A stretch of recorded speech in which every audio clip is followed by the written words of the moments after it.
Bonjour à tous et merci d'être au rendez-vous de mes échappées belles. Cette semaine, je vous emmène visiter Malte, le plus petit État de l'Union européenne, puisqu'il s'étend sur à peine plus de 300 km², soit l'équivalent de 3 fois la superficie de Paris. Situé au sud de la Sicile, Malte est un archipel de 8 îles, dont seulement 3 sont habitées. Sa position stratégique lui a valu d'être très convoité et occupé pendant près de 3 millénaires, ce qui en fait un concentré de nombreuses cultures méditerranéennes, mais également britanniques. Ainsi, en plus de son climat de rêve, de ses criques, plages et autres trésors naturels, je vais m'efforcer de vous faire découvrir cette destination aujourd'hui très prisée au travers de ses caractéristiques et des influences de son riche passé. Soyez donc les bienvenus au pays des pastizi, des chevaliers et des citadelles. Bienvenue dans mes échappées belles.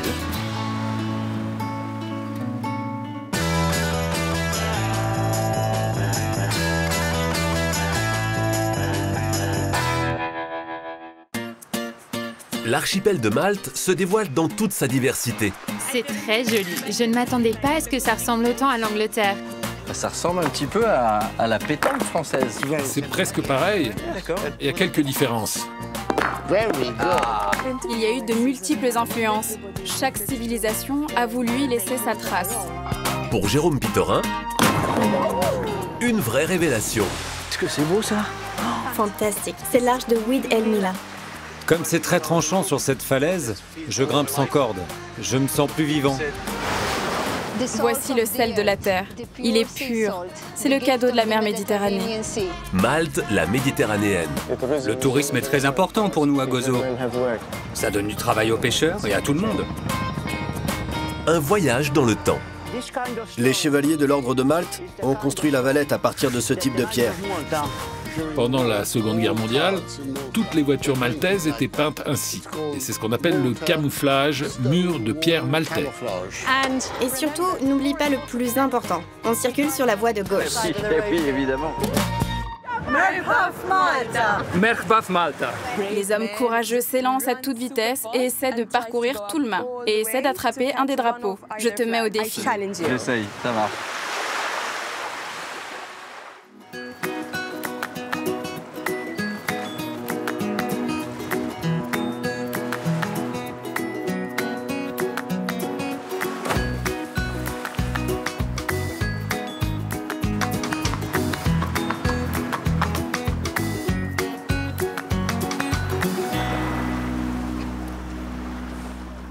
Hey, c'est pas mal du tout. Hey, Jérôme! Bienvenue à Malte. Merci Lisa. Comment vas-tu? Je vais super bien, très content d'être dans ce décor magnifique. Cette magnifique capitale qui est la Valette en face. Yes. Et alors je vois que tu es en train de restituer toute l'architecture de la ville. Yes, that's the, Oui, c'est la Valette Skyline, l'une des plus célèbres vues de la capitale. Malta, it's the capital city. C'est chouette, dis donc. Thank you. Merci. Thank you. I've been painting. Je peins depuis plusieurs années et je suis également professeur d'art. D'accord. Alors je te cache pas que pour revenir te rejoindre ici, j'ai dû regarder une carte pour comprendre parce qu'il y a plein de petites péninsules ici. Yes, Oui, par chance, la côte est naturellement formée de péninsules.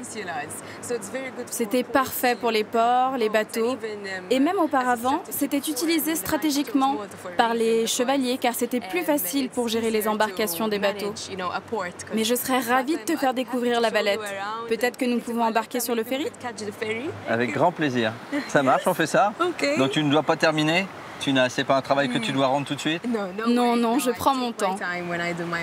Ok. Je commence doucement et je peux revenir. Hop. Ah, mais ça c'est ce que tu fais déjà? Je peux regarder? Oui. J'ai quelques peintures. Ah ouais, chouette. Remarque, il suffit de regarder l'étoile, c'est peut-être pas la peine que j'aille visiter finalement.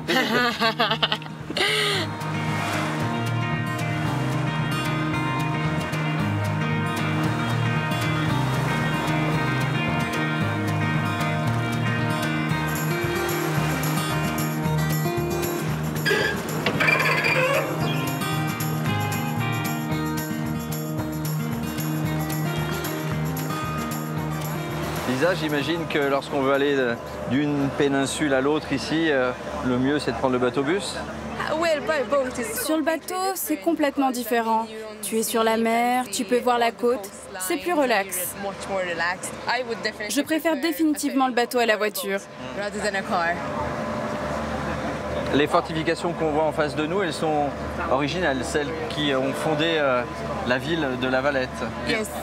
Le grand maître de l'ordre La Valette avait missionné pour ce projet Laparelli, un très grand architecte. Laparelli a alors dessiné un plan et la ville de La Valette a été construite de façon quadrillée, ce qui permettait aux chevaliers de se repérer rapidement, mais aussi de tromper l'ennemi. C'est donc les rues actuelles qui ont été faites, et malheureusement La Valette n'a jamais vu le projet terminé. Ah d'accord.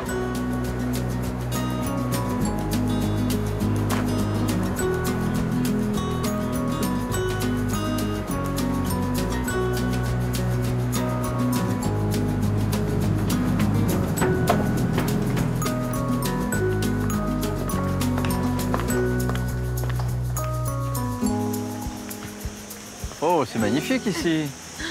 Bienvenue au Upper Baraka Garden. Super mignon. C'est magnifique, n'est-ce pas? Alors Jérôme, j'ai beaucoup de choses à te montrer, mais nous devons être à l'heure car il y a une tradition anglaise qui se passe sur le Saluting Battery. À 12h précises, à midi. On ne peut pas rater ça, allons-y. C'est parti, on est parti. Let's go.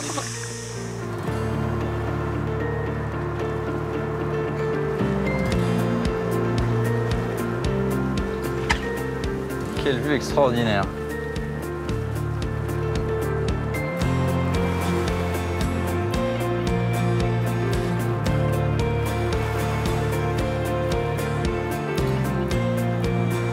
Ce sont un peu les vestiges de la colonisation britannique. Ça reste une tradition de tirer le canon à midi. Pour quelle raison?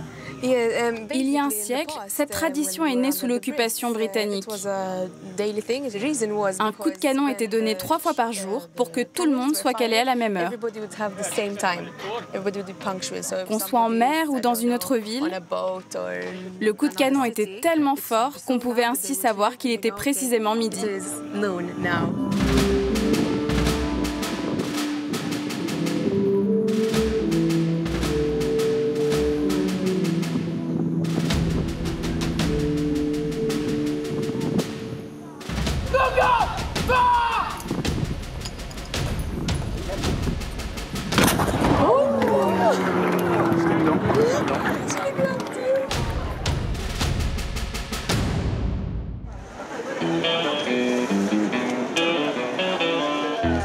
Il suffit d'un ciel gris, de quelques gouttes de pluie, et Malte prend des airs de Grande-Bretagne.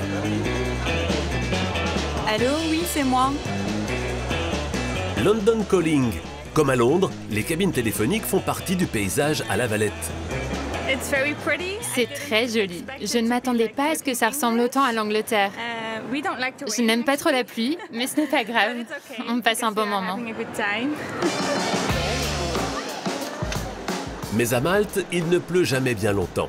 Et sous le soleil qui baigne l'île 300 jours par an, rien de mieux que d'aller se rafraîchir.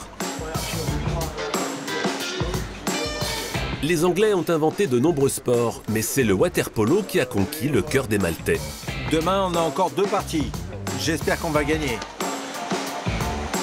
Chaque semaine, l'équipe nationale et celle de La Valette se retrouvent pour un match amical.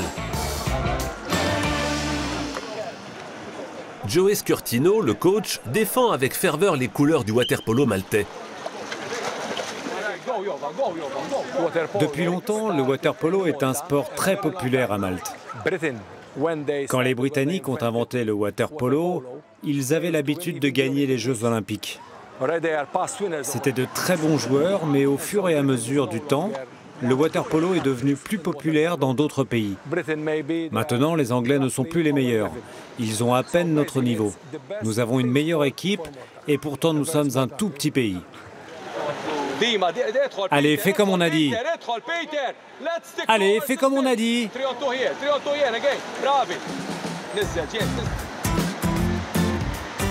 L'autre sport national, c'est la conduite. Et ici, on roule à gauche.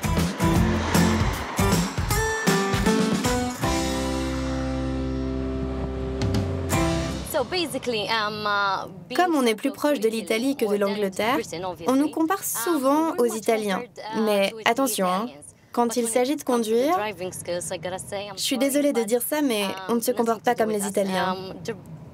Et ceux qui sont déjà allés à Rome savent de quoi je parle.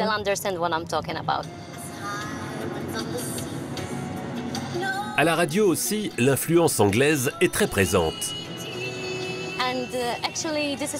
Et ça, c'est une de mes chansons préférées.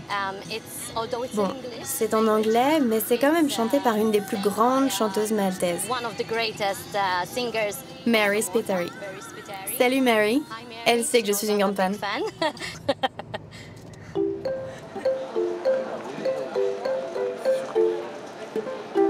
L'anglais est la deuxième langue officielle du pays.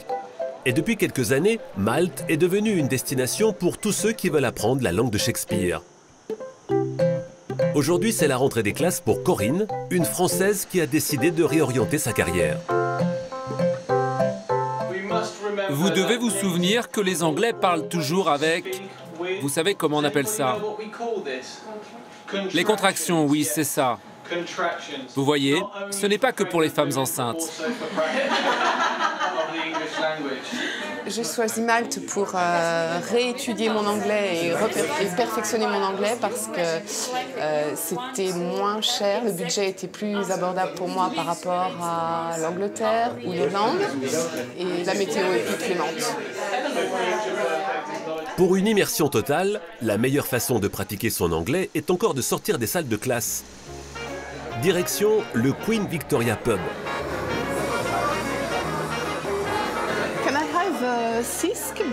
Est-ce que je peux avoir une bière pression, s'il vous plaît?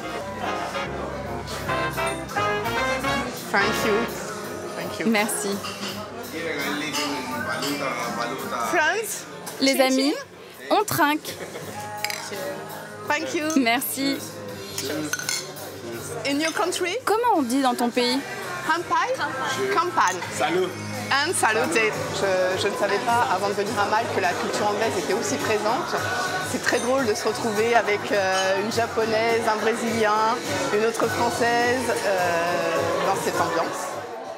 L'héritage anglais est aussi bien présent dans les assiettes.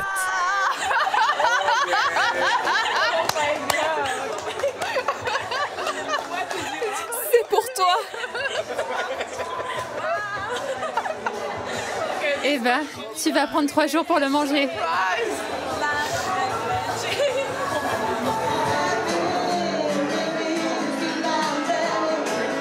Le pub est aussi le lieu de rendez-vous pour tous les touristes anglais qui auraient le mal du pays.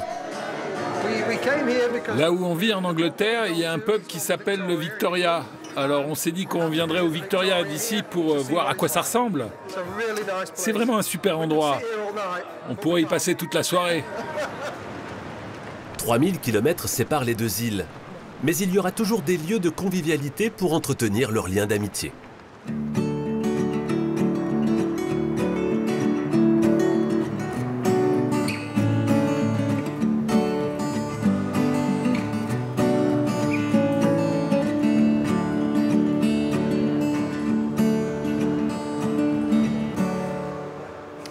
Bonjour. J'ai une réservation au nom de Pitorin pour une chambre d'hôte chez vous. Oui, voilà la clé.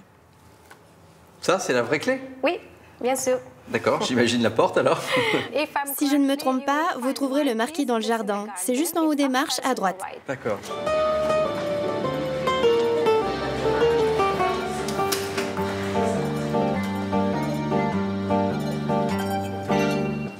Kiko.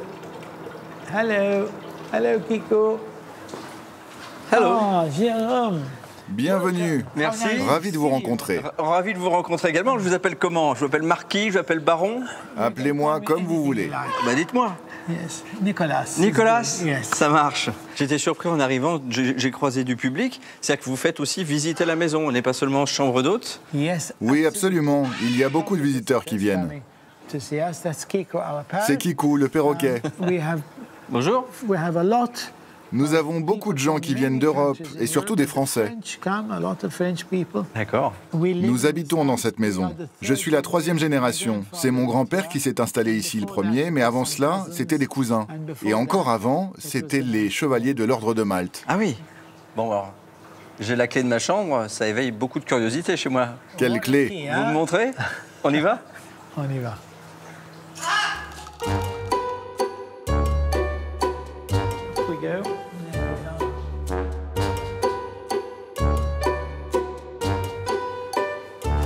On fait un vrai voyage dans le temps, là. Plein de choses ici.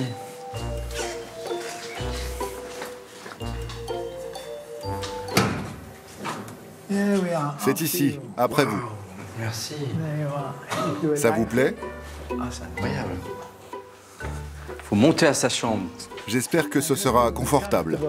Magnifique, c'est très beau. On l'a vu sur le jardin. Le jardin intérieur. Jérôme, j'aimerais te montrer quelque chose par ici. Regarde. Wow. Ceci n'est pas un bureau, c'est une chapelle portative. Quand c'est fermé, cela n'a rien de religieux. Ouais. Mais quand on l'ouvre, ça devient une mini-chapelle. C'est une pièce fabriquée à Malte vers 1750-1760. Oh, c'est assez incroyable. Hein.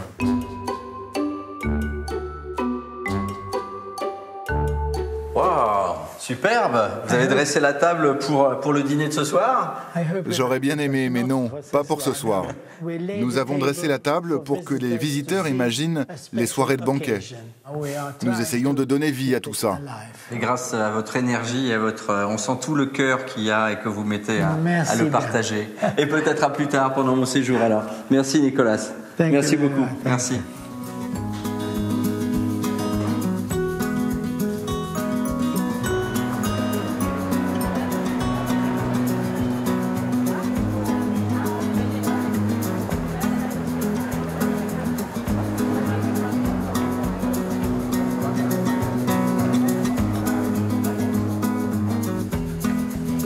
Elles sont impressionnantes ces grandes rues là, avec les balcons. C'est vraiment traditionnel de Malte, du temps des chevaliers.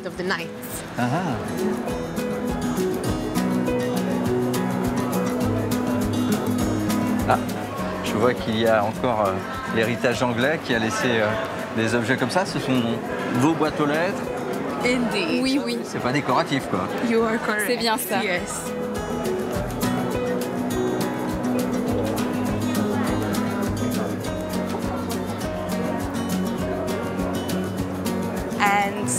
Donc maintenant, nous nous dirigeons vers la célèbre cathédrale Saint-John, où il y a quelques tableaux du Caravage. J'aimerais bien te les montrer. D'accord. Là, j'ai un professeur d'art alors qui va me donner un cours. Très bien ça. Moi, je mets juste ça pour couvrir mes genoux. D'accord. Car on entre dans une église. C'est très surprenant comme lieu, hein? C'est la plus somptueuse de Malte.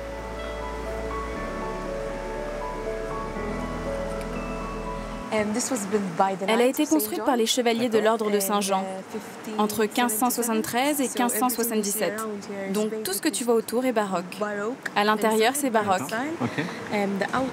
Et à l'extérieur, c'est plutôt sobre. Ça donne donc un contraste entre l'intérieur et l'extérieur de l'église.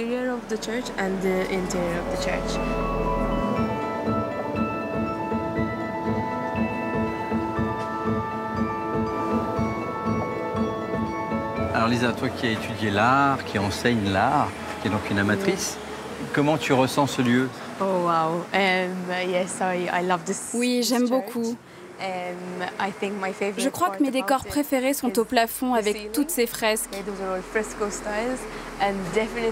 Et définitivement, ce que je préfère est là-bas dans un autre hall. Ce sont les peintures du Caravage. C'est une belle surprise pour moi de voir une toile de Caravage aujourd'hui et de découvrir cette cathédrale qui est absolument incroyable.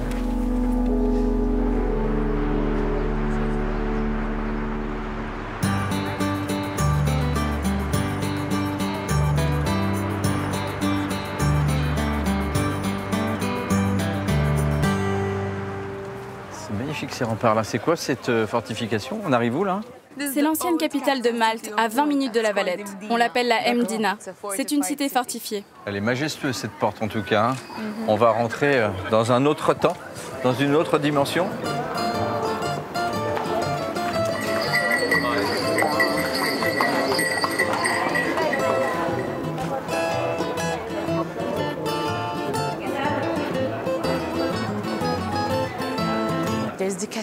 C'est une cathédrale de style baroque. Il y a un mélange d'architecture dans la Mdina. On y trouve le style médiéval, le style de l'Empire ottoman et le style baroque. Et pour quelle raison ce mélange-là? Parce qu'il y a eu de multiples influences. Chaque civilisation a voulu y laisser sa trace.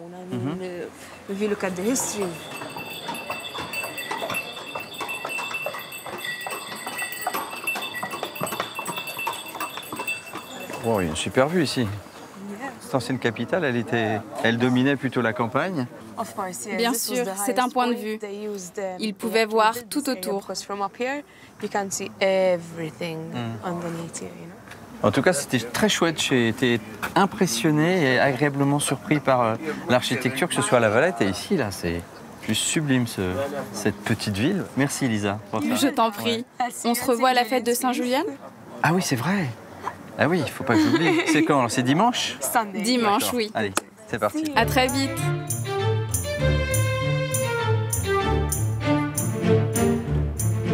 On la surnomme la ville du silence, troublée seulement par le bruit des sabots. Mdina ne compte que 300 habitants, tous descendants des anciennes familles nobles de Malte. Tim est un des cochers de la ville. J'aime beaucoup Mdina. Ça fait presque 30 ans que j'y travaille.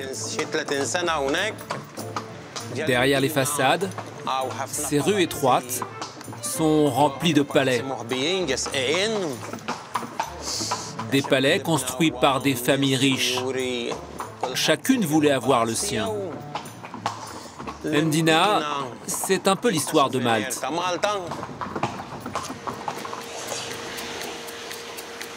Ici se cache le palais Falson, l'un des plus anciens de la ville que l'on peut visiter.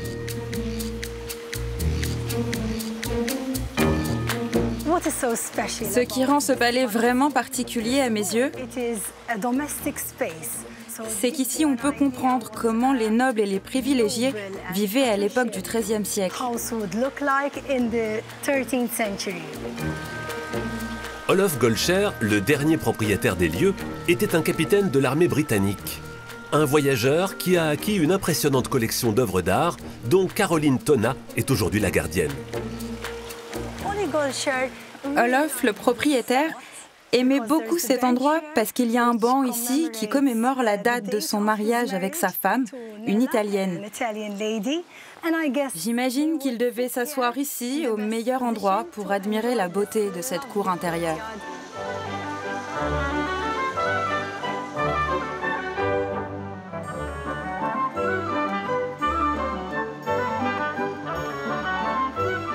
Du Moyen-Âge au temps moderne, le palais Falson a été traversé par les siècles et ses multiples influences.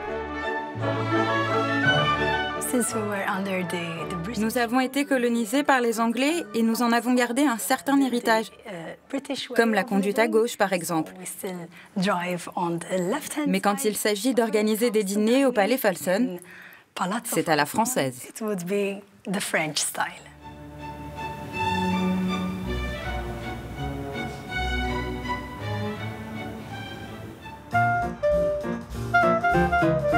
De nombreux palais ont été transformés en musées, mais certains ont une autre destinée. Mary est organisatrice de mariage. Elle est toujours en quête de lieux historiques prestigieux pour sa clientèle étrangère. Quand les gens viennent de l'étranger, nous essayons de leur proposer quelque chose de différent, comme ce palais qui est vraiment unique. Ils viennent à Malte car c'est une très belle île. On y trouve la mer, le soleil, de belles demeures et bien sûr, ils viennent aussi pour moi. Considérée comme l'une des plus belles demeures de l'île, la Villa Bologna accueille régulièrement des mariages, avec la bénédiction de Charlotte de Trafford, l'heureuse propriétaire.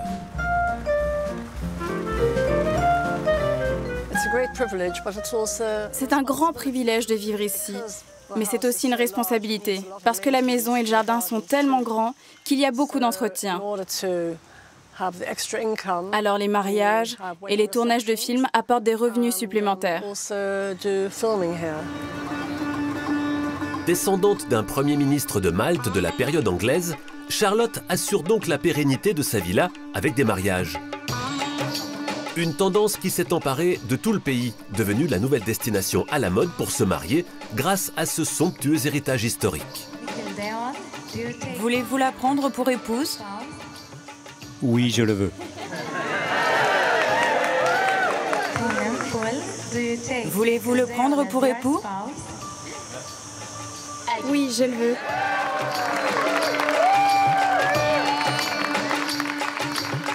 Mary, l'organisatrice du mariage, a pensé à tout pour les invités. On a préparé quelques sprays contre les moustiques, du paracétamol contre les maux de tête, ou si on a trop bu, un petit kit de couture pour réparer les robes au cas où. Et puis, comme la Villa Bologna a une grande pelouse, les femmes portent ces embouts en plastique pour protéger leurs talons et la pelouse. Pour les mariés, ce palais maltais semble avoir contribué à rendre cette journée unique. C'est vraiment très beau. C'est un des endroits les plus photogéniques que l'on pouvait trouver. Et l'équipe est super. C'est tout ce dont on rêvait pour notre mariage.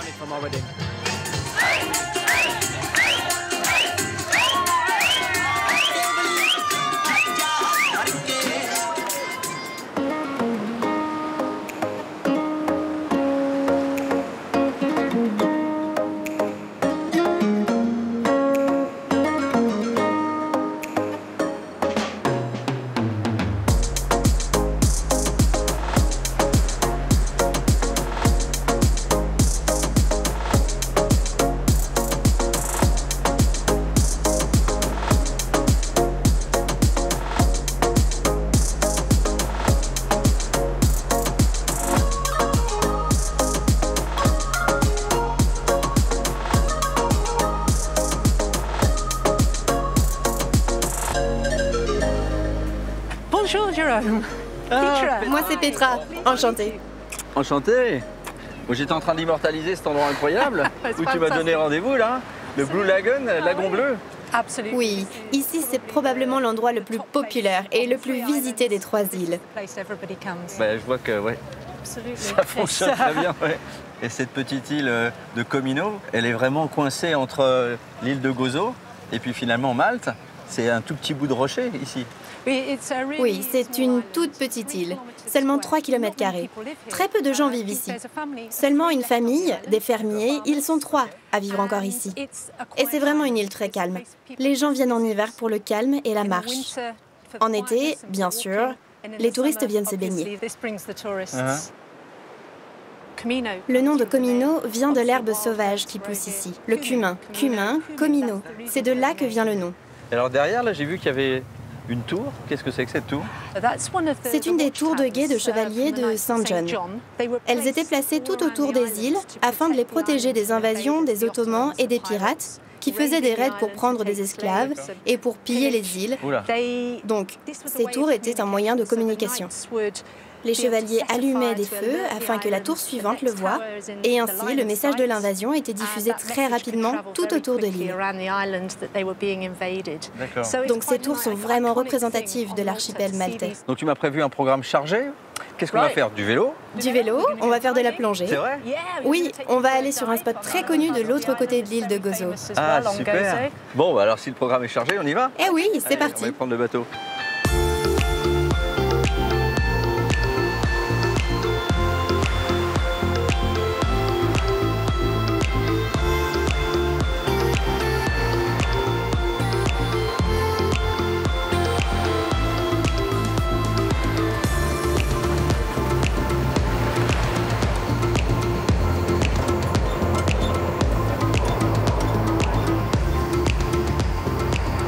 C'est bien qu'on quitte cet endroit, ça commence à devenir trop... C'est le moment de partir. Trop surpeuplé pour moi. Tu es originaire de Malte, toi? Non, je suis anglaise. Mais avec ma famille, on vient ici depuis très longtemps. Mon père est venu ici avec la Navy pendant la guerre. Il est tombé amoureux de cette île. Et depuis, nous aimons venir ici.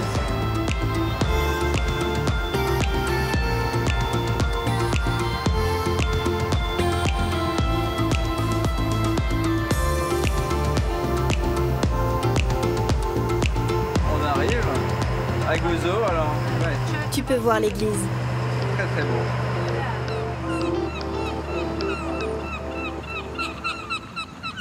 Il y a beaucoup de bateaux dans la marina. Hein? Oui, cette marina est très utilisée par les pêcheurs ainsi que par les bateaux de touristes qui viennent visiter l'île. Et alors ça veut dire qu'on va repartir dans cette direction?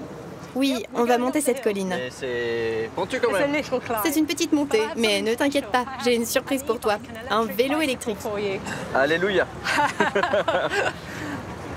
Voilà, ça s'allume là. Super. Et surtout, n'oublie pas le plus important. On circule sur la voie de gauche. Oui, évidemment. Et donc, on va partir vers la gauche. Je vais essayer de rester concentré, mais... Et par là, on fait tout le tour. D'accord, ça roule. Ok, sur la gauche.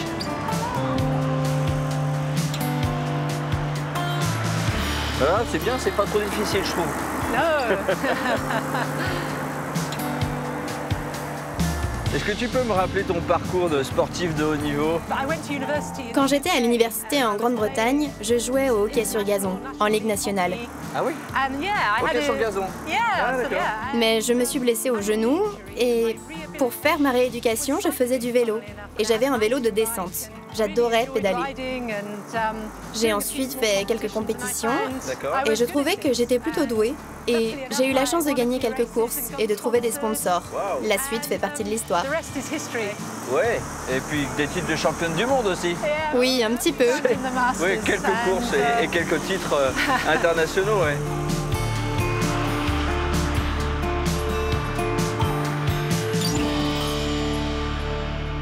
J'aime beaucoup le paysage ici avec ces terrasses là de pierre. Cette partie de l'île a toujours été principalement habitée par les fermiers et les pêcheurs, et les agriculteurs se sont rendus compte qu'en construisant ces terrasses, ils pourraient exploiter plus de terre. Et l'autre raison, c'est que lors des fortes tempêtes qu'on peut subir sur l'île, sans ces terrasses, les agriculteurs perdraient les cultures qui seraient complètement balayées. C'est beaucoup plus sauvage, je trouve, Gozo que Malte. Oui, car sur Malte, il y a 1000 habitants au kilomètre carré de plus qu'ici, à Gozo.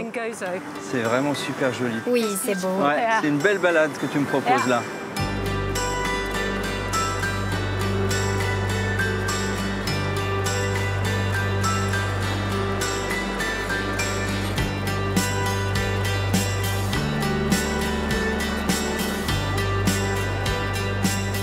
C'est l'heure de la pause? Yes, hein? this is it. Alors. Jérôme, il faut que tu goûtes une spécialité maltaise. Pourrais-je avoir 2 kinis, s'il vous plaît? C'est quoi, kini? C'est une boisson typiquement maltaise, à base d'orange amère sucrée. Tu vas adorer. Ici, tout le monde en boit, c'est très rafraîchissant. D'accord. Et voilà, merci beaucoup.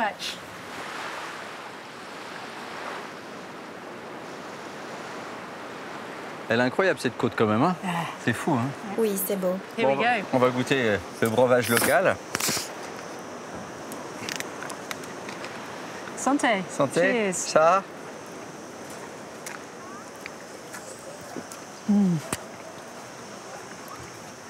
C'est amer, hein? Oui, très. C'est original. Oui. J'en boirai pas des litres. Non, pas des litres, mais une petite bouteille. Ouais, voilà, ça donne un peu de sucre, mais l'amertume est assez surprenante.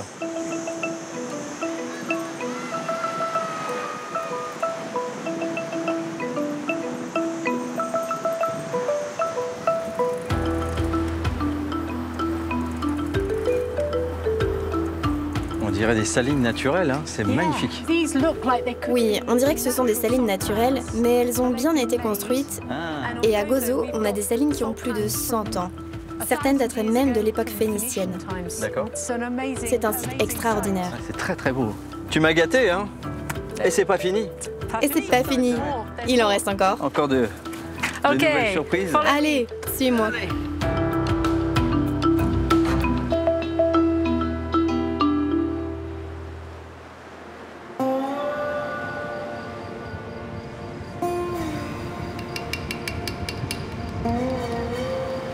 À Malte, la roche est une richesse naturelle qui régale les yeux, mais aussi les papilles. Au cœur de ces damiers sculptés par la main de l'homme, on trouve un trésor. Voici le sel de la terre. Il est pur. C'est le cadeau de la mer Méditerranée. Pour récolter ces cristaux de sel, Joséphine reproduit les mêmes gestes que ses ancêtres au XIXe siècle. Il faut compter entre 7 et 8 jours pour que le sel sèche. Ça dépend de la météo. Il faut une bonne eau de mer, un bon vent et du soleil. Ça va chauffer la pierre qui a besoin des rayons du soleil pour évaporer l'eau et que le sel reste collé à la pierre. C'est une très bonne pierre qui donne un bon goût au sel. Il est très bon pour la santé. La pierre calcaire donne vie à cet or blanc, une ressource précieuse pour Joséphine et sa famille. Regarde, il n'y a pas grand-chose aujourd'hui. C'est la fin de saison. Ah oui, ce n'est pas beaucoup. Je suis très contente que ma fille fasse ce travail. Moi, je l'ai fait pendant 60 ans. J'espère que mes enfants continueront cette production, même si c'est vrai que c'est un travail très dur. 6e génération, avec mes petits-enfants.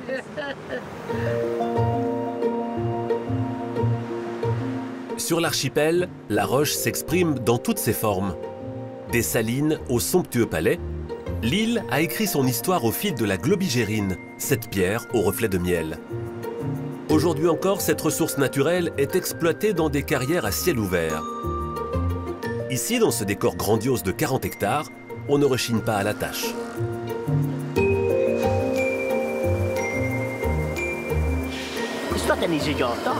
Ce n'est pas un travail facile. Il y a de la poussière partout qui vient sur nous et sur nos visages. Mais ça ne me dérange pas. Je suis né dedans. C'est son père qui a transmis à Randu cet amour de la pierre, l'une des seules matières premières à être exploitée sur l'île.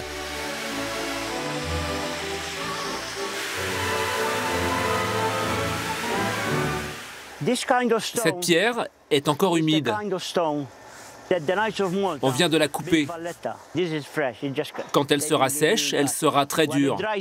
C'est le genre de pierre qui dure pour toujours.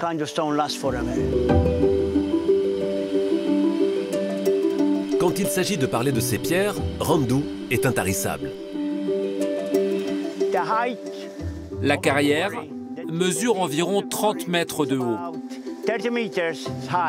Et on va encore descendre au moins de 8 mètres jusqu'à ce qu'on touche le fond. Je pense qu'on a du travail pour plus de 100 ans parce qu'il y a plein de terrains qui restent encore à exploiter. On pourrait descendre jusqu'à la mer. Tel le gardien d'un sanctuaire, Randu veille sur ces pierres, pour lui le symbole de Malte.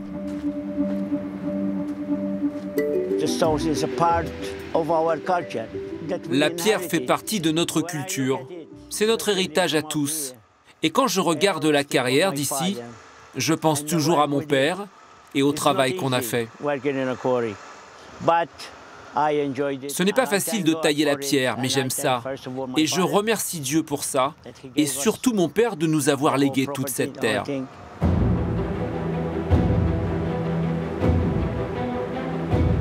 Quand la pierre maltaise n'est pas exploitée, elle s'offre sous d'autres contours.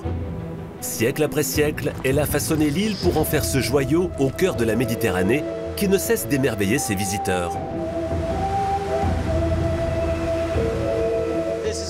Là, il y a une spécificité de l'île, les coquillages.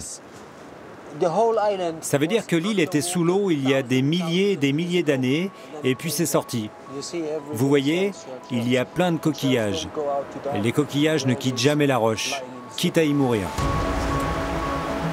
Dietmar a quitté l'Allemagne il y a 40 ans pour pratiquer ici l'escalade à main nue, sans aucune attache. Comme les coquillages, il ne fait plus qu'un avec la falaise. Les pierres sont très faciles à attraper, c'est très simple.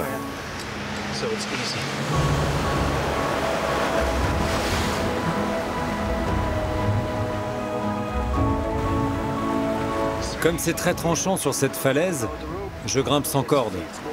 Je me sens plus vivant. Mais beaucoup de gens disent que je suis fou. Quand on a de l'expérience, ce n'est pas dangereux et puis ce n'est pas si haut. Au pire, je peux toujours plonger dans l'eau. Je lis les roches comme une carte. Tu regardes quelles sont les possibilités et tu essaies de grimper. Pour l'instant, ce n'est pas un sport très populaire ici. On essaie de faire venir des touristes, mais pas trop, sinon ce ne sera plus un trésor caché.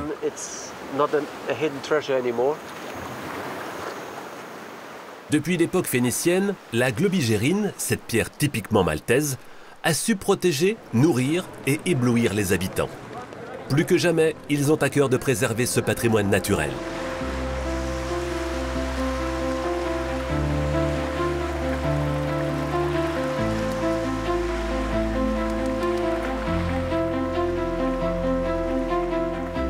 Elle est vraiment très spectaculaire, hein, cette petite route sur le long de la côte là.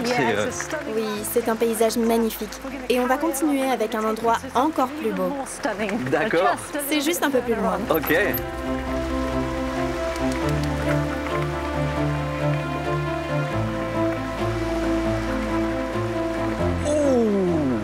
C'est impressionnant. Qu'est-ce que c'est beau ça? Fantastique. C'est l'arche de Oued El Mila. On dirait qu'elle a été sculptée à la main.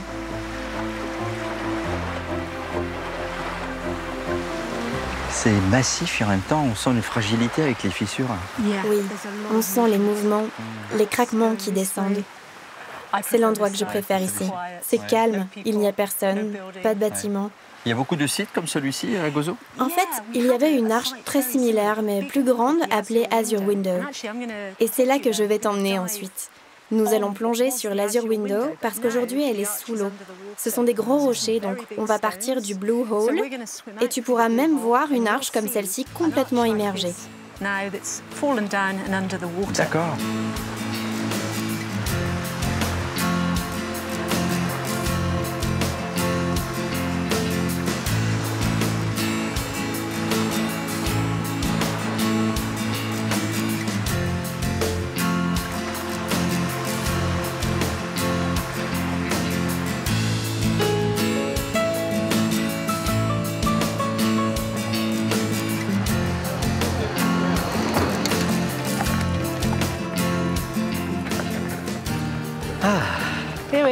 C'est joli ici, hein?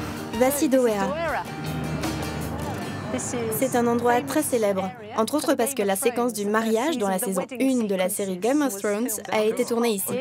Et le rocher que tu vois là-bas, le petit, on l'appelle le rocher du crocodile. Le gros, là-bas, c'est le rocher champignon. Célèbre parce que les moines allaient cueillir des herbes médicinales ici il y a des centaines d'années. Et aujourd'hui, c'est une réserve naturelle. Et je te présente Marc. Voici Jérôme. Marc, du centre de plongée.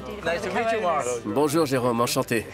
Nous sommes ici au Blue Hole. C'est l'un des plus beaux spots de plongée de la mer Méditerranée. Et c'est là, juste derrière nous.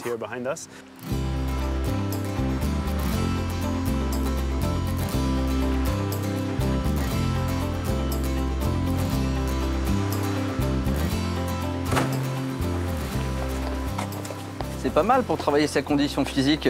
Une randonnée avec une grosse bouteille dans le dos. Je me sens mieux.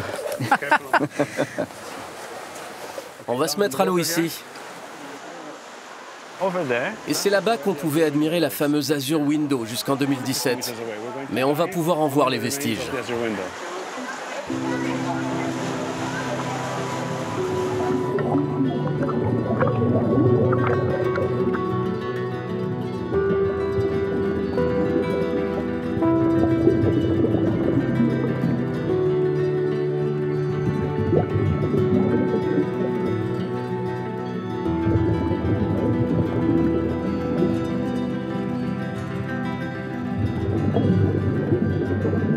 Grâce à l'effondrement de l'Azure Window, de nombreux passages, cheminées et tunnels se sont créés. C'est fantastique. C'est mon site de plongée préféré. C'est assez extraordinaire. Ouais. Content que ça t'ait plu. Merci, je me suis régalé. Hein. Merci à tous les deux. De rien. Et si tu as le temps, passe voir mon ami qui répare les bateaux de pêche traditionnels maltais. D'accord. Il s'appelle Jimmy. Il est à Gozo? À Gozo, oui. D'accord. Tu peux aller le voir dans son atelier comme ça? Absolument. Ok, ben super. C'est une très belle idée. Allons-y, je ne serais pas mécontent de me délester de tout ça.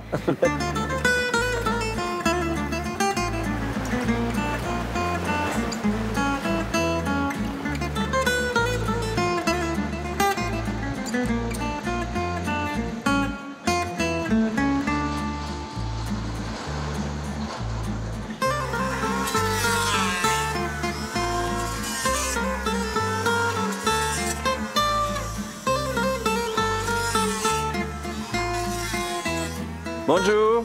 Oh, Jérôme. Jérôme, comment vas-tu? Enchanté. Bienvenue dans mon atelier. Merci. Là, je suis en train de réparer ce bateau traditionnel maltais. Et je remplace des planches parce que certaines sont cassées. Oui, d'accord. C'est un loussou, un bateau de pêche. J'ai vu bien sûr qu'il était très coloré, ce bateau. J'ai remarqué qu'il y avait cet œil sur les lousous. Pour quelle raison? C'est contre le mauvais œil. Alors les couleurs ont une signification particulière parce qu'elles sont très vives quand même. Il y a longtemps, jusque dans les années 50. Si tu étais de Malte, de Marsachloc, tu le peignais en jaune. Ok. Alors que si tu étais de Gozo, tu le peignais en blanc. Ok, d'accord, c'était une marque de reconnaissance alors. J'imagine que ces bateaux-là, les lousous, sont des bateaux qui comptent beaucoup pour toi. C'est toute ma vie. Quand j'étais un petit garçon, je partais à la pêche avec mon père et mon grand-père, qui avaient leur propre loussou. C'est dans le cœur. Et pour moi, c'est triste que les loussous disparaissent. Vraiment très triste. Jérôme, il est 4 heures et pour moi, la journée est finie. Mais on va faire un tour. D'accord, ça marche.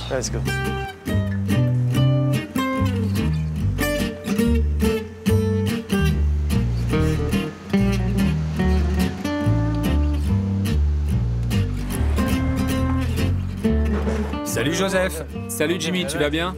Avant de rentrer à la maison, je passe toujours ici pour manger quelques gâteaux maltais traditionnels. Comme quoi par exemple? Il faut que tu goûtes cela. C'est aux amandes? Très bon. Oui, les gens ici adorent les amandes. Je vais te faire goûter les croustines là-bas. Ah oui, d'accord. C'est aussi à l'amande. Je crois que...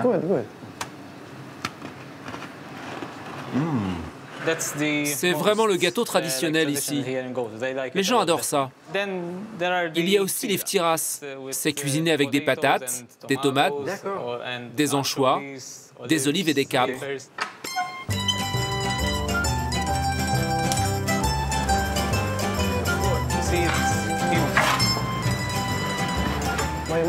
À l'époque, ma mère et ma grand-mère avaient l'habitude de venir ici pour faire cuire leurs plats pour les repas du dimanche ou de Noël. Oui, parce que les dindes de Noël, c'était trop gros pour rentrer dans les fours. Alors les gens les amenaient ici. D'accord. En tout cas, c'est une très belle boulangerie. Votre établissement est magnifique. Merci beaucoup. Mon grand-père l'a ouvert en 1963. Merci beaucoup. On va goûter ça ensemble. Merci, bonne journée. Au revoir. Bye.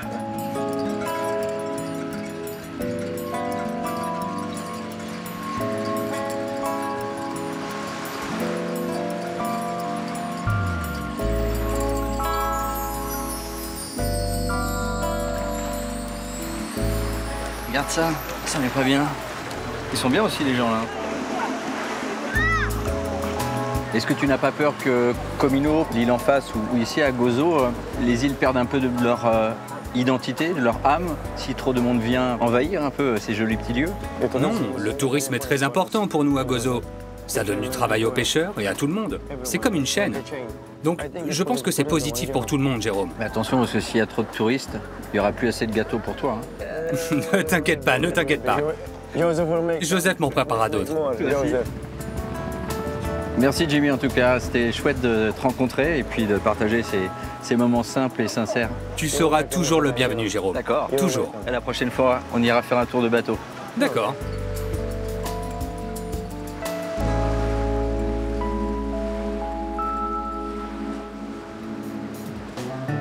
Du soleil toute l'année, des paysages à couper le souffle et un patrimoine éblouissant.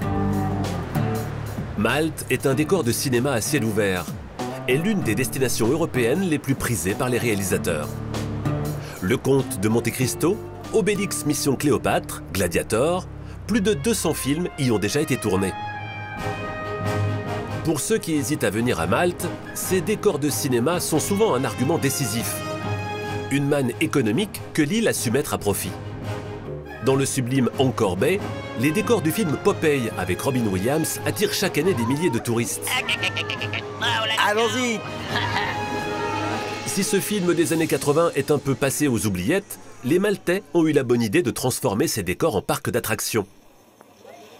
Tape là! Le village a été construit en quelques semaines. L'équipe était très pro. Ils ont fait en sorte de ne pas dégrader le paysage. Ils ont utilisé la falaise pour construire ces drôles de maisons. Plus de 40 ans après le tournage, le village monté de toutes pièces est un des incontournables de Malte.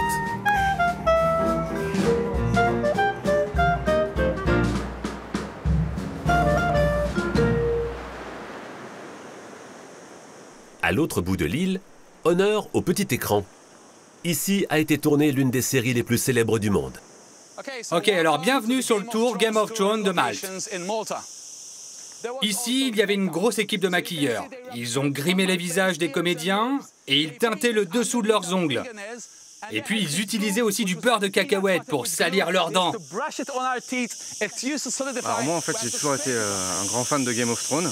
Et ma compagne, elle était plutôt attirée par le côté de l'île. Voilà. Il n'était pas spécialement motivé pour venir. Et puis le fait de lui avoir dit « Ah, mais tu sais, ça a été un début de tournage de Game of Thrones », ça a été l'argument choc.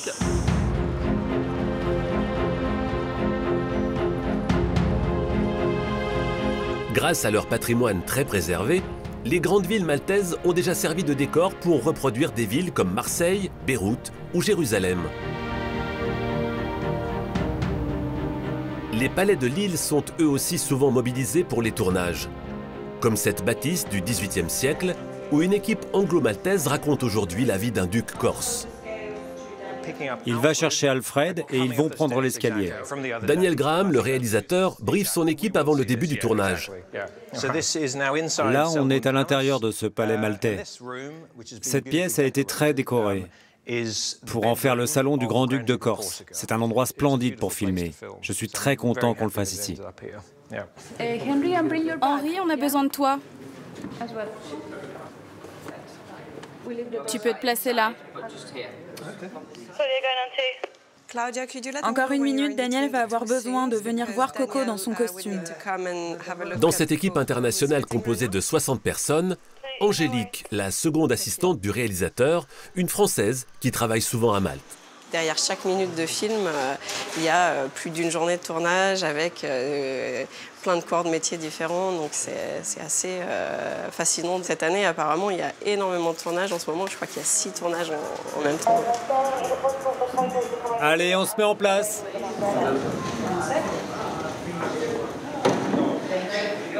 Ok, on va tourner. Silence tout le monde, merci. D'ici quelques mois, Daniel et son équipe espèrent présenter leur film au Festival de Cannes.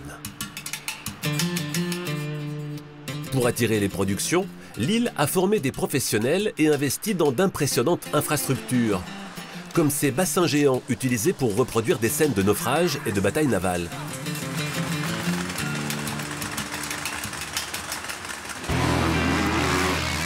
Sur la terre ferme, ces cascadeurs s'entraînent pour un classique du cinéma, la course-poursuite.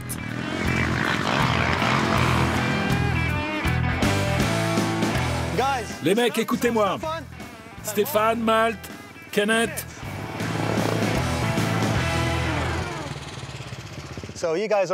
Vous allez vous mettre là, avancer vers moi, me dépasser et lever vos roues. Ancien commando d'élite à Malte, Morgan Chetcuti s'est formé à la cascade au Canada. Aujourd'hui de retour sur son île, il loue son équipe pour de nombreux tournages. On s'entraîne tout le temps, on essaye d'avoir la plus grande équipe possible, avec le plus de compétences possible. Les productions américaines tournent de moins en moins aux États-Unis. Elles viennent à Malte pour le décor et parce que c'est moins cher. Les équipes ici peuvent faire le même travail.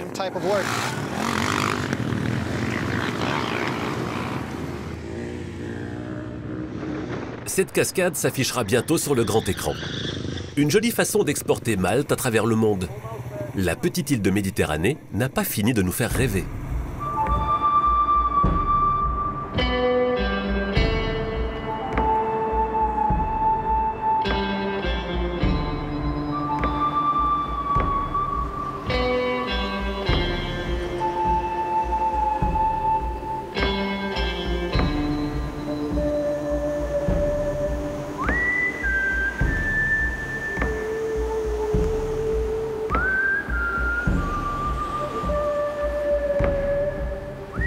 Je vois que ça bricole, j'espère que c'est pas une grosse panne. Hey Jérôme, salut. Je suis content de te voir. Très heureux de te rencontrer, David. Très heureux. Moi aussi. Bon, en tout cas, quand on te rencontre, on voit tout de suite qu'on a affaire à un passionné de voitures anciennes. Oui, ça remonte à l'époque où je n'étais encore qu'un enfant. Je jouais déjà aux petites voitures avec des Dinky Toys. Ah, les voitures miniatures, ouais. Et un jour, ma mère s'en est débarrassée. Alors j'ai commencé à acheter des vraies voitures. D'accord. La majorité de mes voitures sont arrivées neuves à Malte. Et la plus vieille date de 1904. Il y a très longtemps. Bon, alors, elle est où ta collection? Parce que je crois que tu en as beaucoup de voitures. C'est par là-bas? Allez. Je suis impatient de voir ça quand même. Ah, je vois qu'il y a déjà une petite Fiat qui sommeille à l'ombre. Ah, il y a beaucoup de choses là. Il y a beaucoup de voitures et des modèles très différents. Quelques jouets, oui. Celle-ci est arrivée à Malte en 1952 avec un officier britannique de la Navy. Une voiture française. Ouais, 4L. 4L. Et alors moi je voulais savoir, cette voiture qui est là, qui est très originale quand même. Pendant la Seconde Guerre mondiale, toutes les voitures maltaises étaient peintes ainsi. Et c'est ce qu'on appelle le camouflage mur de pierre maltais. Parce que si tu étais pris pour cible par les bombardements des avions allemands, en te garant contre un mur, avec un peu de chance, ils ne te voyaient pas. Ah, il fallait y penser, c'est astucieux. Mais c'est un très beau camouflage, vraiment unique et propre à l'histoire maltaise. Alors laquelle est la plus importante pour toi? C'est celle-ci, parce que quand j'étais tout jeune, j'avais 6 ans, je me souviens l'avoir vue et dire « Waouh !» Et environ 30 ans plus tard, je l'ai retrouvée dans un champ et je l'ai achetée pour environ 60 €. Oh. C'est vraiment pas cher. Tu veux faire un tour dans cette voiture? Allez, bien sûr, évidemment. En plus avec un portier, merci monsieur, c'est bien urbain. Tout le plaisir est pour moi, mais c'est pas très confortable. On appelle ces portes des portes suicides. C'est très rassurant. Une porte suicide parce que si elle s'ouvre, tu tombes. Donc on va verrouiller la tienne pour que tu sois en sécurité. Ça, c'est du moteur. Hein. C'est un V8 à soupape latérale de 4,5 litres. Ok, bon, c'est du charabia pour moi, mais en tout cas, c'est agréable à entendre. Et allez, c'est parti pour l'aventure. Et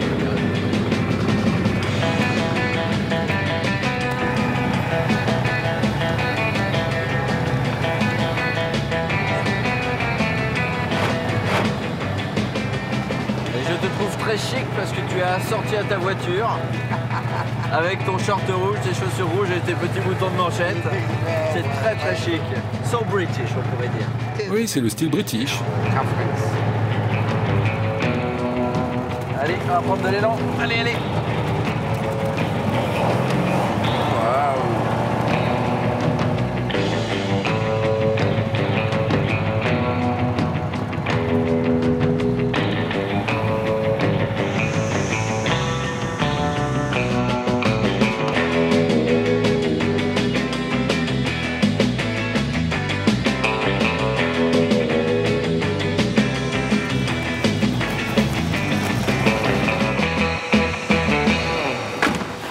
Merci David pour la balade. Allons là-bas, je vais te montrer les vignes.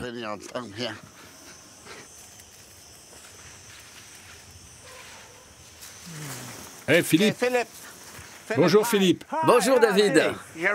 Jérôme est venu pour voir tes magnifiques vignes. Jérôme, voici un œnologue extraordinaire. Il fabrique son vin depuis toujours. Thank you.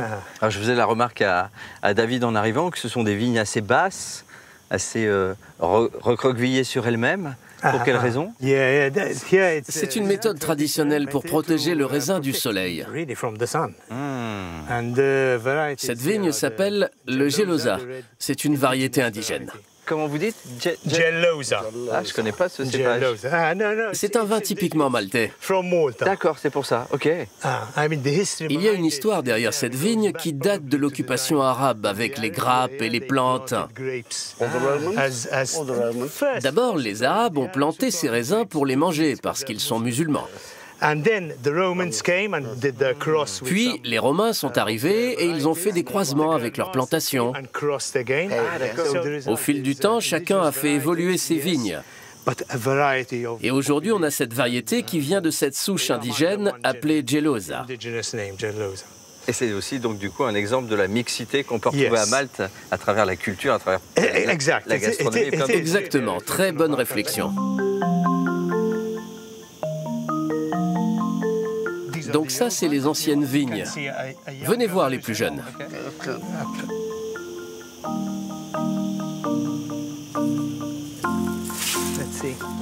Je vais vous trouver un beau plan.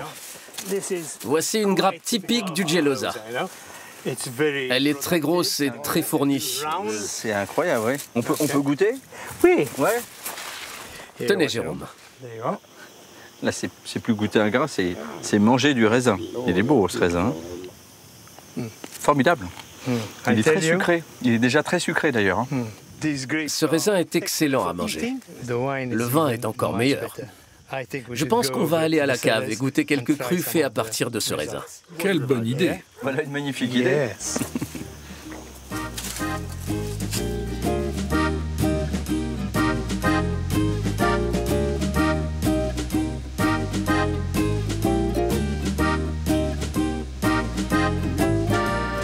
Voici donc le Gargantina. C'est aussi un cépage, enfin... Oui, c'est une variété locale de vin blanc.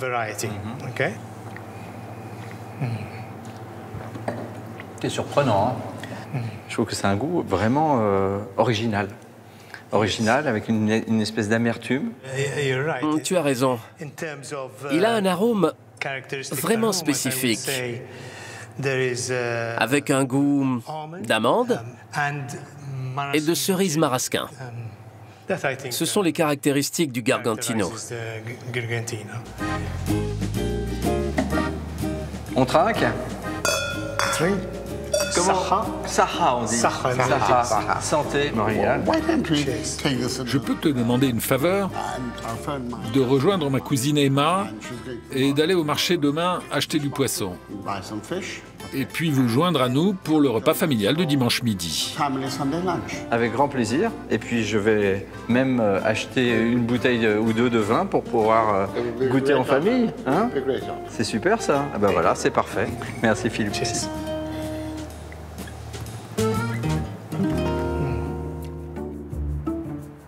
Surnommée la petite sœur de Malte, Gozo est restée une île très rurale qui se veut un petit laboratoire écologique. Toutes générations confondues, les Gozitains ont à cœur de préserver leur environnement fragile. À Saint-Laurens, la fontaine d'eau potable destinée à limiter l'utilisation du plastique est le rendez-vous des habitants du village. C'est bien d'avoir une fontaine sur la place. L'eau est très bonne. Moi, je l'utilise pour cuisiner. Carmen est une de ces villageoises très sensibles à la protection de l'environnement, en plus d'être collectionneuse de cucurbitacées. Voilà, ça, c'est mon puits. Il se remplit quand il pleut. Je peux utiliser cette eau pour la toilette ou le ménage. C'est important, parce qu'ici à Gozo, l'eau est rare et chère. Une fois par semaine, Carmen se sert aussi de l'eau de pluie pour nettoyer ses panneaux solaires. Tôt le matin, je lave les panneaux, parce qu'ils ne doivent pas être chauds. Et s'ils ne sont pas propres, ils produisent moins d'énergie. Comme beaucoup de Maltais, Carmen a équipé sa maison en panneaux solaires. Elle produit son électricité et peut même vendre le surplus. C'est mieux que les intérêts qu'une banque peut nous donner. Et en plus, ça ne pollue pas.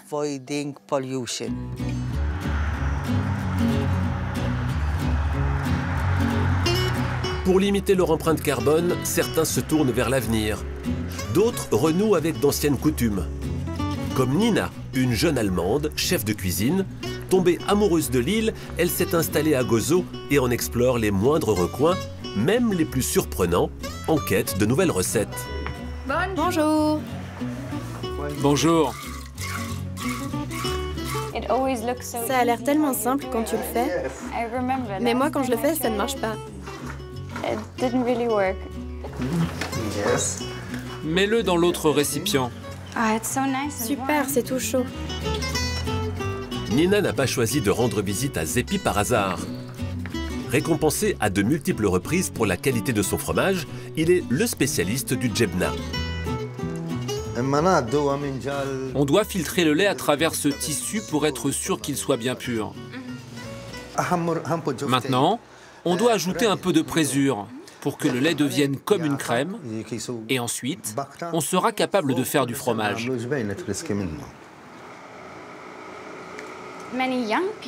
Beaucoup de jeunes ne savent pas comment faire ce fromage, même de jeunes gozitans. Alors moi, je veux apprendre, connaître cette technique pour faire mon propre fromage gozitain. Je veux préserver cette recette traditionnelle, faire en sorte qu'elle ne se perde pas. Je suis content de rencontrer cette jeune femme parce qu'elle connaît bien la terre. Alors, quand elle me pose des questions, je suis très content de pouvoir l'aider. Merci beaucoup. Les autres ont déjà du sel, mais pour cela, n'oublie pas d'en rajouter. Ok. Pour réaliser ses propres recettes, Nina cultive 100% bio. Malte importe la plupart de ses légumes d'Italie. Et à sa petite échelle, la chef espère redonner goût aux saveurs d'antan de l'île. J'ai entendu dire qu'il y avait des anciennes sortes de tomates qui avaient disparu. Alors j'ai essayé de chercher quelqu'un qui en avait toujours et j'ai réussi à en trouver. Elles ont une meilleure peau et moins d'eau à l'intérieur. Et puis, on sent vraiment le goût sucré du soleil. Beaucoup de gens venaient me voir et me disaient qu'à l'époque, il y avait des bonnes tomates. Et je leur disais oui, je les ai. Nina explore toutes sortes d'ingrédients disparus de la cuisine maltaise. Ce cactus, on en trouve partout sur l'île de Gozo et à Malte. Mais malheureusement, personne ne semble s'en préoccuper. C'est un peu abandonné. Moi, j'aimerais bien le cuisiner parce que ça a vraiment du goût. Même les feuilles peuvent être mangées. Il y a plein de possibilités. Loin des grands restaurants, Nina travaille en harmonie avec la nature. Ce soir, elle cuisine pour des gozitins, curieux de découvrir ces nouvelles recettes. Je suis très contente que vous soyez venus. Bienvenue dans mon potager. Pour commencer, un gazpacho aux figues de Barbarie. Merci. Est-ce que je dois prendre une assurance? C'est bon. Tu trouves ça bon? Oui? Oh, tant mieux. Ton opinion est celle que je redoute le plus.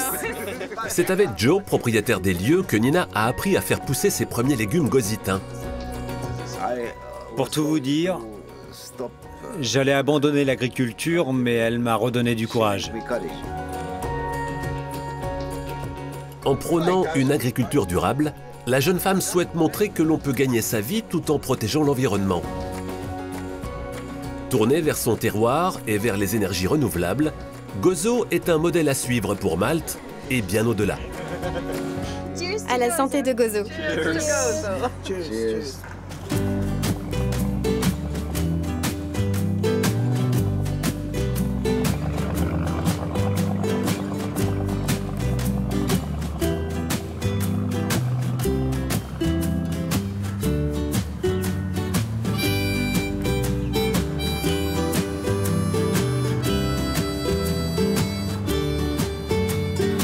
mignon comme tout ce village. Il avait raison, David, de me dire de venir te voir ici, Emma. Tu habites dans le village, toi? Non, j'habite à Sainte-Julienne, mais j'ai grandi ici jusqu'à 18 ans. D'accord. J'y passais beaucoup de temps avec mes grands-parents. D'accord. Donc je connais très bien Marsa Schlock. Ok. D'ailleurs, tu fais quoi, toi? Tu m'as pas dit ce que tu fais. Je travaille dans le domaine culturel, mais j'écris aussi des livres sur les voyages. Ok. Historiquement, Marsa Schlock était une ville de pêcheurs. Toutes ces maisons étaient occupées uniquement par les pêcheurs. Le cœur de Marsa Schlock est le port du sud. En arabe, Marsa veut dire port, Schlock signifie sud, donc le port du sud. Tout a été préservé dans la tradition et tout est lié à l'activité de la pêche. Il en a beaucoup encore des villages comme ça à Malte? Marsa Schlock est la ville où il y a le plus de pêcheurs et le seul marché aux poissons de Malte. Ah oui? Sur Malte? Oui, c'est le seul. Donc on va y aller maintenant. Je te donne ton panier. C'est magnifique. Celui-ci est pour le poisson et le tien sera pour les légumes. Comme ça, on ne mélange pas les deux. C'est toi qui vas faire la cuisine? Non, c'est ma mère Pipa qui va faire la cuisine. Ok. Et David sera là, je crois. Okay. Oui, David vient avec sa femme, son fils Marc, donc c'est bien que tu sois là pour le repas de famille. Allez, go. On y va.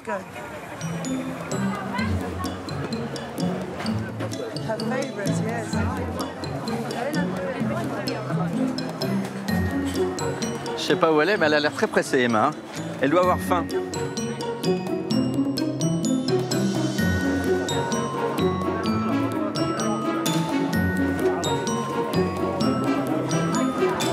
Ah, la voilà.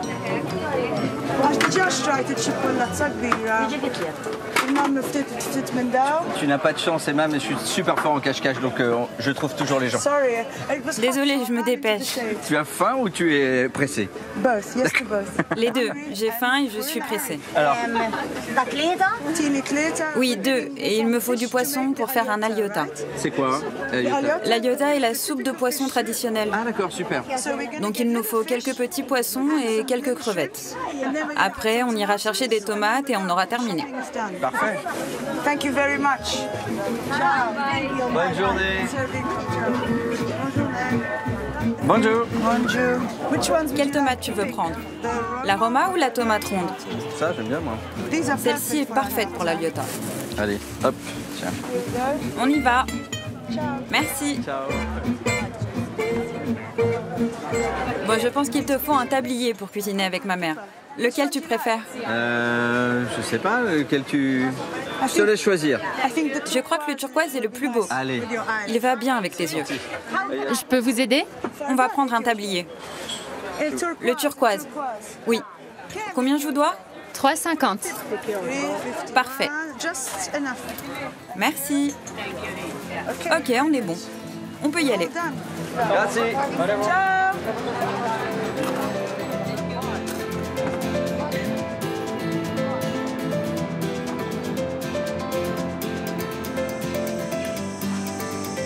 C'est calme ce quartier là. Hein? C'est beau, hein? Ouais, c'est chouette. C'est ici. Ah, c'est là, d'accord, super. Donc on est arrivé chez tes parents alors? Oui, on y est.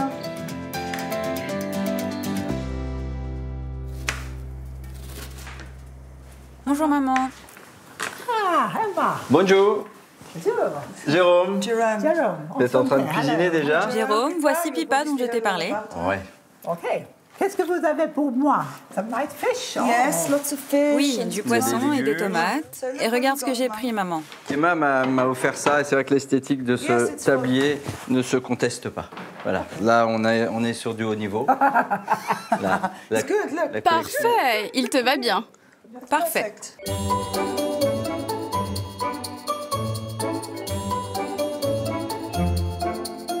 Tu peux me couper quelques feuilles de basilic, s'il te plaît? Plaisir, chef.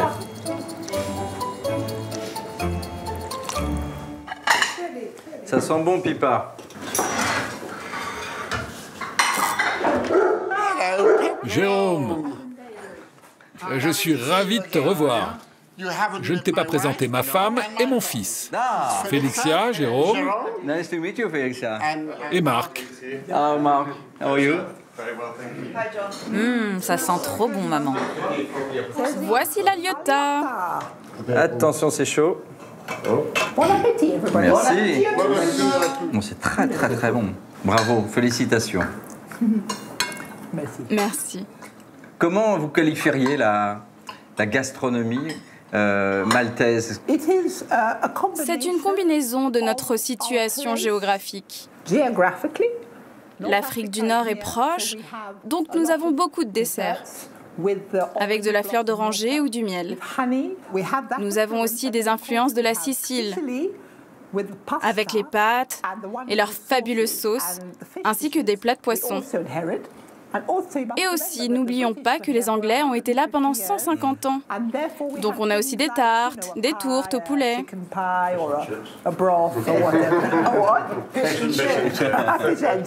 Alors, je lève mon verre. Cheers. Saha. Je voudrais te montrer quelque chose de spécifique. Tu connais la pétanque? Oui, bien sûr, on joue en France à la pétanque, bien sûr. Eh bien, nous avons une version un peu différente qu'on appelle le bocce. D'accord. On va voir ça après le déjeuner? Ouais. Tu vas voir, c'est plus difficile.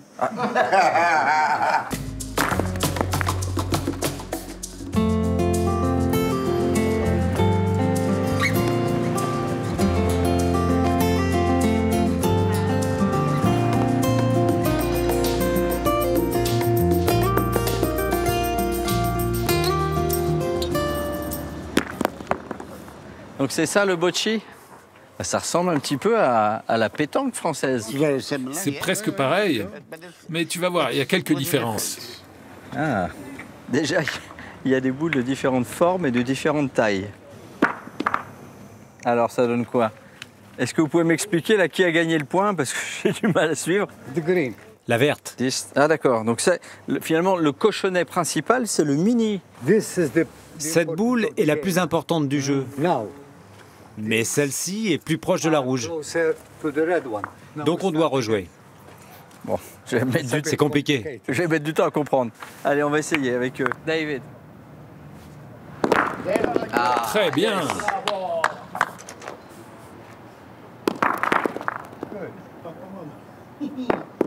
Oh, 3 points.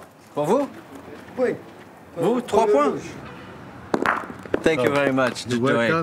C'était un plaisir. Tu reviens jouer quand tu veux. C'était très bien. Ça marche.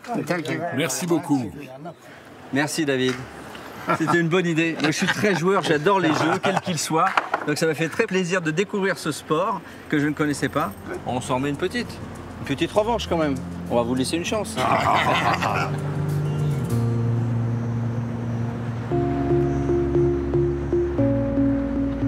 Chaque année, le 8 septembre est un jour très spécial à Malte. La fête de la victoire combine des commémorations nationales et religieuses. L'un des événements les plus attendus, c'est la régate des Luzu, dans le port de La Valette. Les différentes villes de l'archipel s'affrontent sur ces bateaux traditionnels à rames.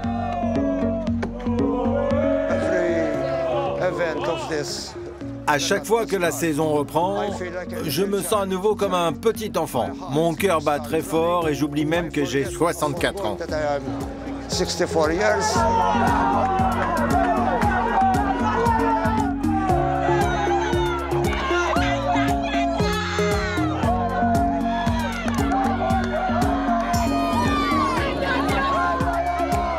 Toute la journée, les supporters vont s'époumoner au rythme des courses. Les Bleus, qui représentent la ville de Pormla, sont cette année encore les favoris de la compétition. Avec ses airs de footballeur, Romario est l'étoile montante de ce sport incontournable à Malte. Là, on sort nos bateaux. On va les mettre à l'eau et on va partir à La Valette.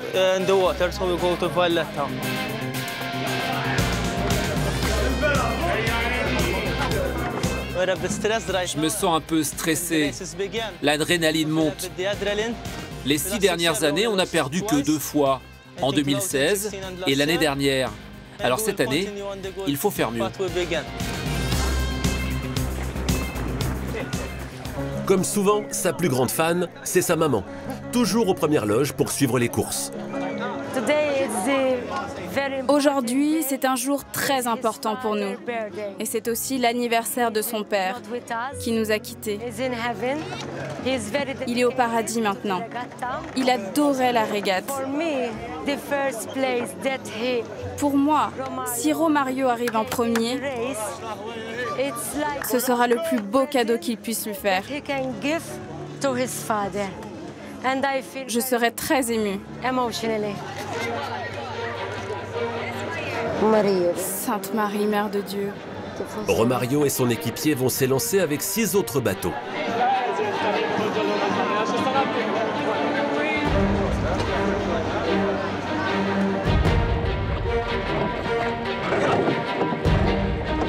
C'est parti pour une course de 1000 mètres.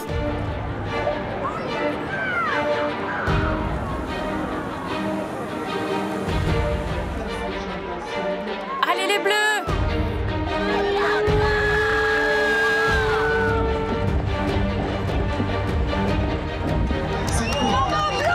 Allez les Bleus! Au coude à coude avec l'équipe de Vitoriosa, ils fournissent leur dernier effort. Après 6 minutes de sprint à la rame, ils décrochent la première place.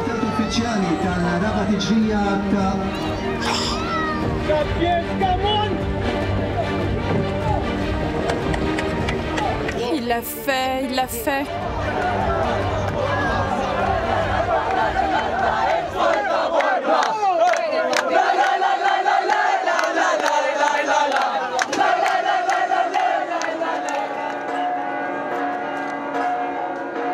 Le 8 septembre, on commémore aussi la naissance de la Vierge Marie.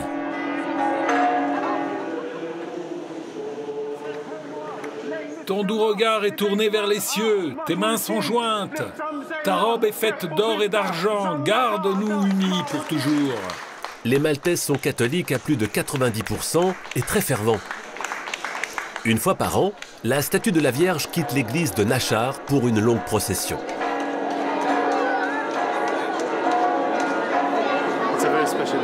C'est un moment très spécial. Les gens qui ont grandi à Nachar et qui sont partis se retrouvent ici chaque année pour cette fête de la Vierge. Pour Marie, les Maltais voient les choses en grand. La procession de la Vierge est un rituel qui rassemble des milliers de personnes. Clifford, vice-président de la fanfare, est en tête de cortège. La procession passe dans les vieilles rues de Nachar. C'est un très vieux village, l'un des premiers à avoir construit des églises catholiques.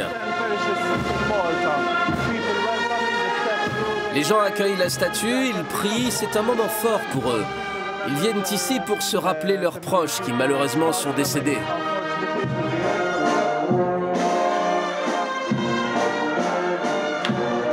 Après une heure de traversée de la ville, les habitants assurent le ravitaillement.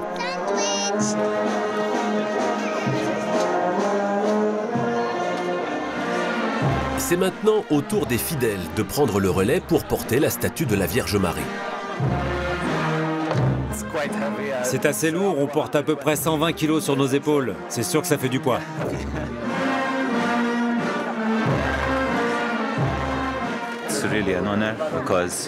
Mais c'est un honneur.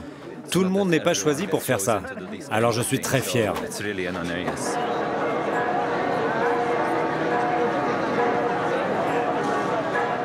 La procession touche à sa fin. Escortée par les fidèles, la statue retrouve sa demeure. Je suis très content de cette procession. J'étais très ému pendant la marche. Je me suis souvenu de mes grands-parents qui sont morts il y a peu. J'ai vu beaucoup de gens pleurer de joie, en pensant aussi à leur famille. Mais dès demain, on pensera à l'année qui vient. Pour les croyants, ces festivités permettent de se tourner sereinement vers l'avenir sans oublier leur passé.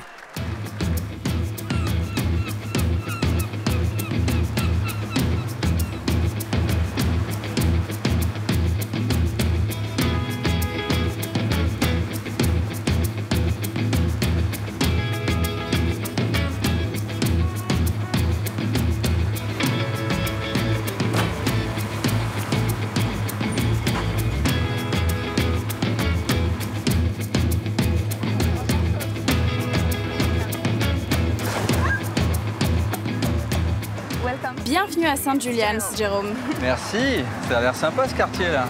J'aime beaucoup. Et puis on sent l'ambiance festive avec les décorations un petit peu partout. Là, on sent que ça va être la fête aujourd'hui. Hein. Oui, c'est le début des fêtes de St. Julian's. St. Julian's était le saint patron des chasseurs et donc ces fêtes lui sont dédiées. Et donc pendant ces festivités, il y a des feux d'artifice, des fanfares et ça pendant 4 jours. En tout cas, le quartier est décoré. Je vois des drapeaux belges. Quel est le lien entre... Parce que la Belgique n'a jamais occupé le Malte, je crois. Oui, en fait, il y a bien un lien avec le drapeau belge. Parce que la légende dit que Saint Julian était originaire de Belgique. D'accord. Alors, j'ai vu des choses se passer là-bas. Que fait ce monsieur posé sur le mât? Cet homme est en train de graisser le mât avec de la graisse animale pour le rendre glissant. Hein? Ça s'appelle Ilgostra. C'est un jeu maltais traditionnel. Ok. Et quel est le principe alors? Les hommes courageux s'élancent à toute vitesse et essaient de parcourir tout le mât. Et essaient d'attraper un des drapeaux. Il y en a 3. Et évidemment, le dernier qui est tout au bout du mât. Oh là là là,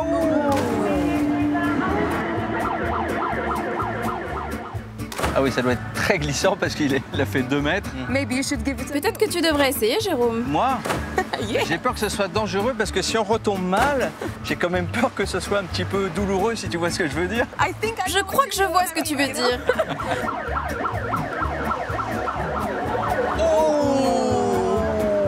Allez, il faut être confiant, tu dois essayer. Ok, ça marche. Je te mets au défi. J'essaye, ça marche.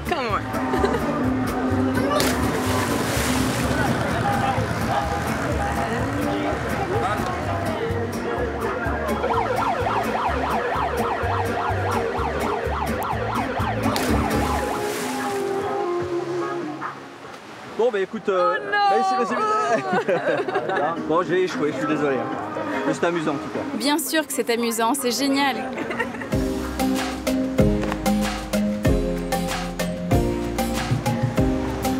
Bon, je crois que Saint Julian et moi, on est d'accord. Et on pense que tu mérites une friandise pour ton effort. Et je crois qu'il faut que tu essaies les Twangy Donuts. C'est les donuts typiques maltais. Tu as l'air de bien aimer ça. Je n'irai pas jusqu'à dire que c'est la seule raison, mais c'est la principale raison pour laquelle je viens aux fêtes de St. Julian's. Pour les Twangy Donuts. Hello.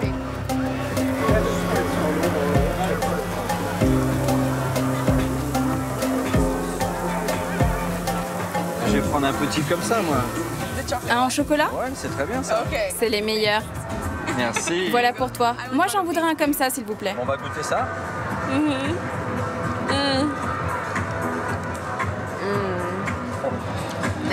Délicieux, n'est-ce pas?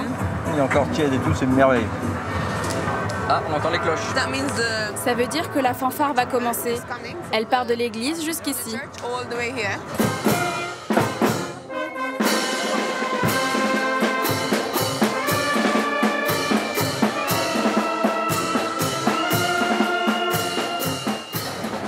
Ils jouent les chansons traditionnelles maltaises et l'hymne de St. Julian's. Ils s'entraînent toute l'année pour être prêts pour la fête.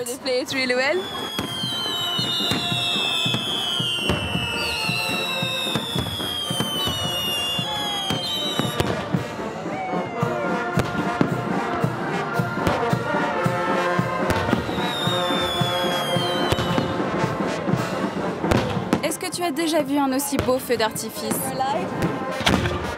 C'est un très beau feu d'artifice. C'est bien ce que je pensais. Et puis le cadre est magnifique aussi. C'est magnifique. Un bel endroit pour faire un feu d'artifice sur le port comme ça.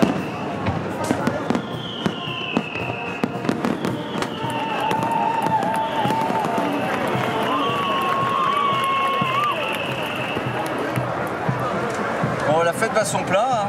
Aujourd'hui, les festivités étaient très conviviales, très familiales. C'est très chouette, donc merci de ce partage. Oui, moi aussi, j'ai beaucoup aimé. Et je suis heureuse d'avoir pu partager avec toi la fête traditionnelle de St. Julian's. Je t'embrasse. Merci. Merci, je suis contente de t'avoir rencontré. Prends soin de toi. Toi aussi. À bientôt. Reviens nous voir. Oui, je reviendrai. Salut.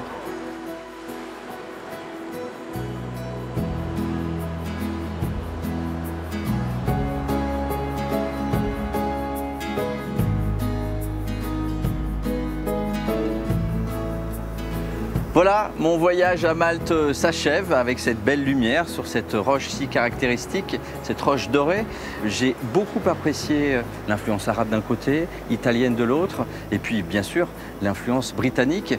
Et puis coup de cœur pour l'île de Gozo, une île sauvage, une île avec un littoral extrêmement varié. On peut y voir des falaises abruptes, on peut y voir des arches, on peut y voir des salines et des plages, des criques. Voilà, j'espère que vous avez apprécié ce voyage. Je vous dis à très vite pour de nouvelles échappées belles dans d'autres contrées lointaines. Vous pouvez revoir ce programme en replay ou bien nous suivre sur les réseaux sociaux, Instagram, Facebook, encore Twitter. Voilà, le hashtag échappée belle ou encore sur nos pages personnelles. Voilà, à très vite. Bye bye. Prenez soin de vous.